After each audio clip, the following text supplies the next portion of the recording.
Next, we'll hear from Julia Ann Easley. Julia Ann is a senior public information representative in our news service. It's a post that she's held for the last decade.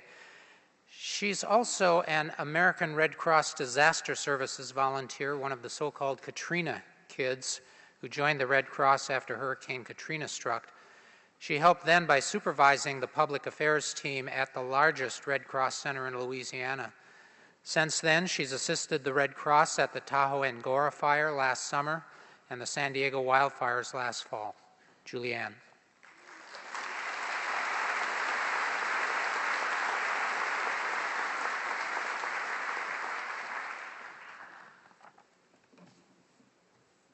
Good morning.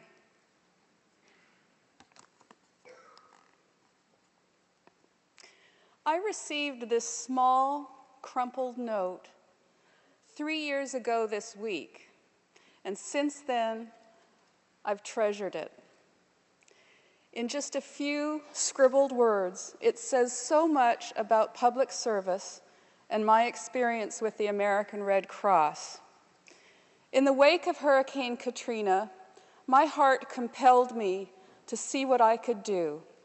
I volunteered with the American Red Cross, and I was sent to Baton Rouge, Louisiana, on my first disaster services assignment. I was charged with managing public affairs at the largest shelter in the state. That included overseeing the visits of dignitaries, electeds, television personalities, and media from around the world. Long days were spent in hiking boots as I went from one end to the other of this huge River Center Convention Center. And I want to tell you that the escalators that went between the two stories, they weren't moving. So that was the days. Nights, I was on a cot in the fellowship hall of a local Catholic church, and later at the shelter itself.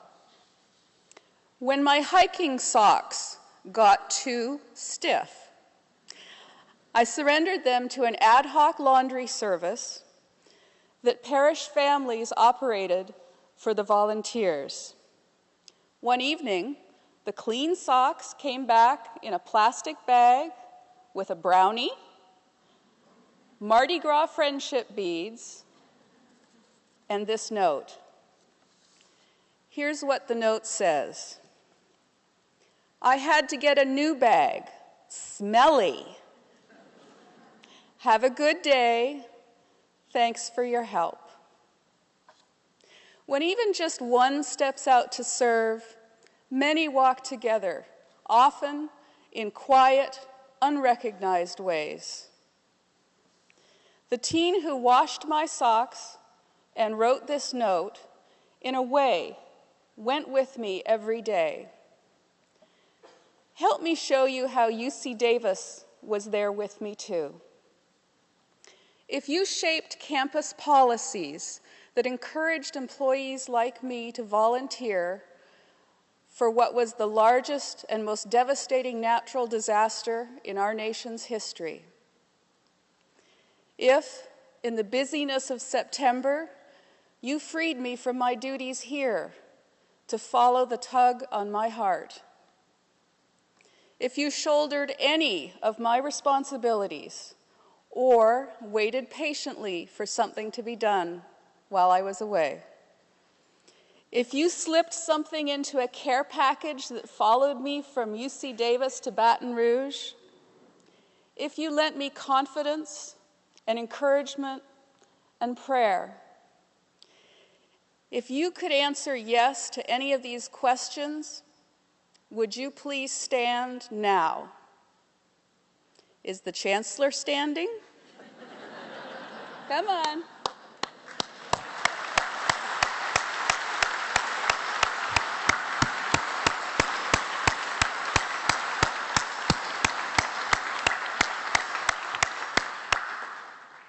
Thank you. Now let me tell you what else you and I have done together. When I volunteered to help the people after Hurricane Katrina, and last year during the Tahoe and Gora and San Diego wildfires, you were there too. You provided vital information so disaster victims found emergency shelter, food, and comfort. You helped shelter residents tell their stories in news interviews. You helped protect their privacy and their dignity. And you helped the American Red Cross be accountable to the people of America. As the winds and the rains of Hurricane Rita beat down on Baton Rouge, you welcomed a weary woman and her elderly mother into the haven of the shelter. In South Lake Tahoe, you helped a mother affected by the fire use a Red Cross service to get a message halfway round the world to her son who was serving in the military. She was okay. And in your arms, you caught the spills of grief and loss and relief and joy from 1,000 conversations and even more, the silences. In my most challenging assignment in Baton Rouge, I served as a point person for the visit of former President Bill Clinton. My team and I needed and received the support of many fellow volunteers, and they were eager to share in that excitement that just rocked the shelter. After the visit was over, all of the Red Cross volunteers gathered for a staff meeting. I poured out my appreciation to them, the volunteers we borrowed from other units, and many others who helped. I also paid a special thank you to those who remained at their regular stations and kept shelter services going. When I thanked them, I was also thinking of you. Thank you, UC Davis.